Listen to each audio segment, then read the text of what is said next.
आज की क्लास में पढ़ेंगे राजस्थान के प्रमुख जो तीज त्यौहार हैं उसके संबंध में क्लास रहेगी। बहुत ही क्लास शानदार होने वाली है। और साथ ही मैं एक छोटा सा निवेदन करूंगा कि चैनल पर पहली बार आप विजिट कर रहे हो तो ज़रूर चैनल को सब्सक्राइब करें, साथ में आने वाली वीडियो को लाइक शेयर जरूर करें। लीजिए अपन बिना देरी करिए टॉपिक को स्टार्ट करते हैं। तीज त्योहारा बावड़ी ले डूबी गणगौर।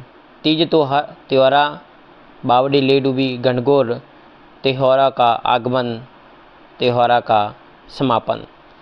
मतलब त्यौहार का जो आगमन होता है वो तीज से होता है और त्योहारों का जो समापन होता है वो गणगौर से होता है। लीजिए अपन स्टार्ट करते हैं। पहला है गणगौर। पहले अपन देखें चैत्र शुक्ल जो तृतीया होती है, शुक्र तृतीया को गणगौर मनाई जाती है। इसमें ईश्वर जी की पूजा की जाती है। ईश्वर जी का मतलब होता है, गण का मतलब शिव और गौर का मतलब होता है पार्वती। शिव और पार्वती की पूजा की जाती है गणगौर के दिन। और गणगौर का त्यौहार होता है चैत्र शुक्ल तृतीया को। शिव और पार्वती की आराधना अविवाहित जो लड़कियां होती है वो अपने योग्य वर के लिए पूजा करती है, और विवाहित महिला होती है वो अखंड सुहाग होता है उनका। उसके बाद प्रारंभ होलिका दहन के दूसरे दिन से प्रारंभ उस गणगौर का वर्णन किया गया है। और चैत्र कृष्ण प्रतिपाद से लेकर चैत्र शुक्ल तृतीया तक जो होती है वो गणगौर मनाई जाती है। उसके बाद तीज आती है। तीज देखिए, श्रावण शुक्ल तृतीया को तीज होती है।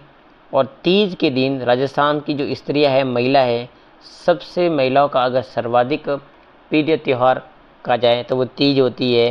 ये त्यौहार विवाह के बाद पहली बार जो नव विवाहित होती है जो पीहर से में मनाती है। जो नई दुल्हन होती है वो अपने पीहर में तीज करती है, और सर्वाधिक जो नई दुल्हन होती है वो तीज बहुत ही धूमधाम से मनाती है।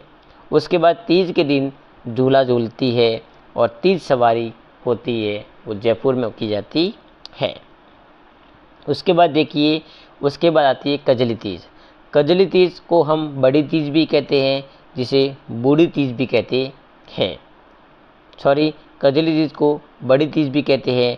और कजली बड़ी तीज का त्यौहार होता है वो बूंदी में मनाया जाता है। और जो बड़ी तीज आती है, कजली तीज आती है, वो भाद्रपद कृष्ण पक्ष की जो तृतीया को मनाई जाती है। इस बात का आपको ध्यान रखना है कि जो कजली तीज है, बड़ी तीज है, ये भाद्रपद कृष्ण पक्ष की जो तृतीया होती है उस दिन को ये तीज मनाई जाती है। उस दिन जो नवल सागर से कुंभा स्टेडियम तक यात्रा की जाती है, जो कि बूंदी जिले में नवल सागर है। नवल सागर से लेकर जो कुंभा स्टेडियम होता है वहाँ पर एक तीज यात्रा निकाली जाती है। उसके बाद होली आती है। होली देखिए, होली का जो त्यौहार है वो फाल्गुन पूर्णिमा के दिन मनाया जाता है। और इसमें क्या होता है, होली अलग अलग क्षेत्रों में अलग अलग प्रकार से खेली जाती है। जिसमें इलोजी की जो बाराती है वो बाड़मेर में पत्थर मार होली होती है। मतलब इलोजी की जो बारात होती है बाड़मेर की जाती है, और बाड़मेर में पत्थर मार की होली होती है। एक दूसरे के पत्थर फेंकते हैं, इसलिए उसे पत्थर मार होली कहते हैं। उसके बाद जो बिनाए अजमेर है वहाँ पर कोड मार होली होती है। और भंगोरिया होली होती है, वो दक्षिणी राजस्थान के आदिवासी क्षेत्र में भंगोरिया होली होती है। और गेर नृत्य किया जाता है वो मेवाड़ में होता है। और लठमार होली होती है वो महावीर जी जो कि अपने नाथद्वारा में की जाती है। और गीदड़ नृत्य होता है वो शेखावटी क्षेत्र में किया जाता है। ये होली के दिन फाल्गुन पूर्णिमा के दिन ये त्यौहार माने जाते हैं। अब आता है अक्षय तृतीया। अक्षय तृतीया को हम आका तीज भी कहते हैं। और आका तीज का जो त्यौहार होता है ये वैशाख शुक्ल पक्ष की जो तृतीया होती है उस दिन अपन मनाते हैं। और आका तीज एक हिंदू धर्म में एक शुभ कार्य का दिन माना जाता है। उसके बाद में बीकानेर का स्थापत्य जो दिवस है, स्थापना दिवस है, वो आका तीज के दिन किया गया था। तो मतलब बीकानेर का स्थापना दिवस है वो अक्षय तृतीया को मनाया जाता है। उसके बाद में अक्षय तृतीया को हम अबूझ और सर्वाधिक बाल विवाह होते हैं वो अक्षय तृतीया के दिन ही होते हैं। किसान खेत में हल चलाकर 80 फसल की वर्षा की कामना भी करता है।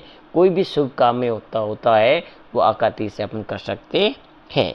और सातों अनाज होते हैं उन अनाजों की पूजा भी अक्षय तृतीया के दिन की जाती है। बहुत ही शानदार क्लास में बने रहिए। आगे आता है चैत्र माह को अलग अलग एक पक्ष कृष्ण पक्ष, एक दूसरा होता है शुक्ल पक्ष। कृष्ण पक्ष में क्या क्या होती है? चैत्र माह के कृष्ण पक्ष में आती है डुलंडी आती है, रंग पंचमी आती है और शीतला सप्तमी आती है, जिसे बायोसुडा कहते हैं। उसके बाद में शुक्ल पक्ष में जैसे कि नव वर्ष का प्रारंभ होता है, इसमें नवरात्रा का प्रारंभ और अधुरंती व्रत होता है, गुड़ी पड़वा होता है।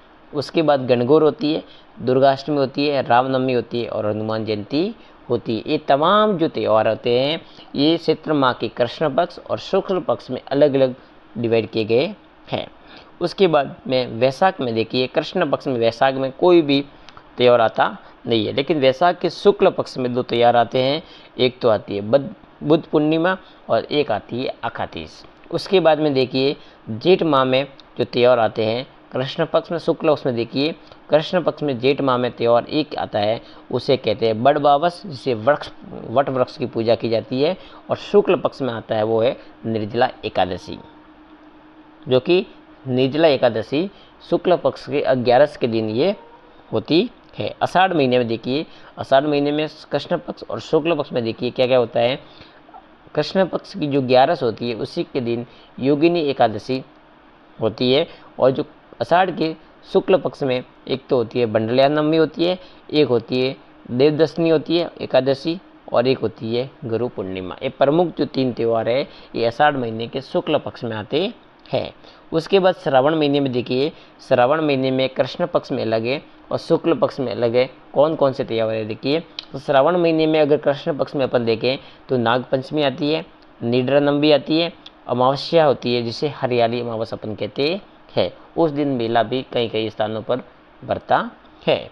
उसके बाद में श्रावण माह के शुक्ल पक्ष में क्या होती है, श्रावण पक्ष के शुक्ल पक्ष के छोटी तीज होती है, और उसके श्रावणी तीज भी अपन कहते हैं। और उसी पूर्णिमा को अपन रक्षाबंधन का त्यौहार भी मनाते हैं। रक्षाबंधन का त्यौहार होता है श्रावण मास की शुक्ल पूर्णिमा के दिन में रक्षाबंधन का त्यौहार किया जाता है। और छोटी तीज कब आती है, तो श्रावण महीने की शुक्ल तीज को अपन छोटी तीज भी कहते हैं, उसे श्रावणी तीज भी कहते हैं।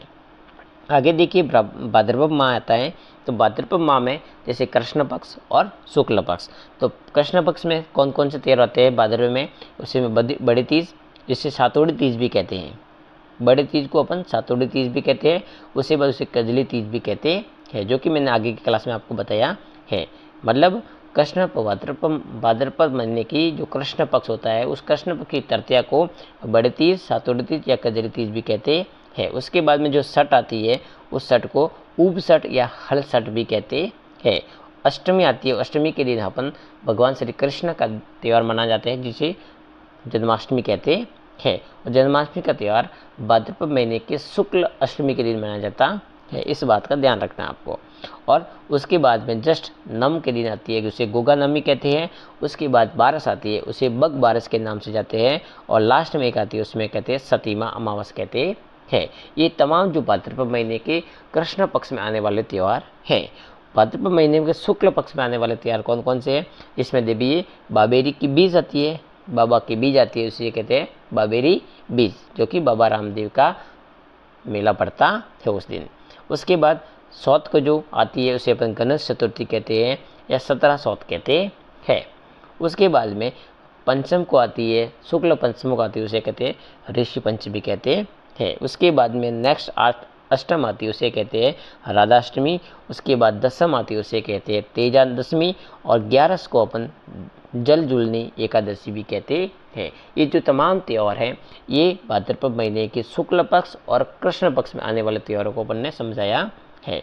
आगे देखिए तो साथियों, आज की क्लास में अपन ने बहुत ही शानदार ढंग से राजस्थान में प्रमुख जो तीज और त्योहार होते हैं, उन तीज और त्योहारों को बहुत ही शानदार ढंग से अपन ने समझा।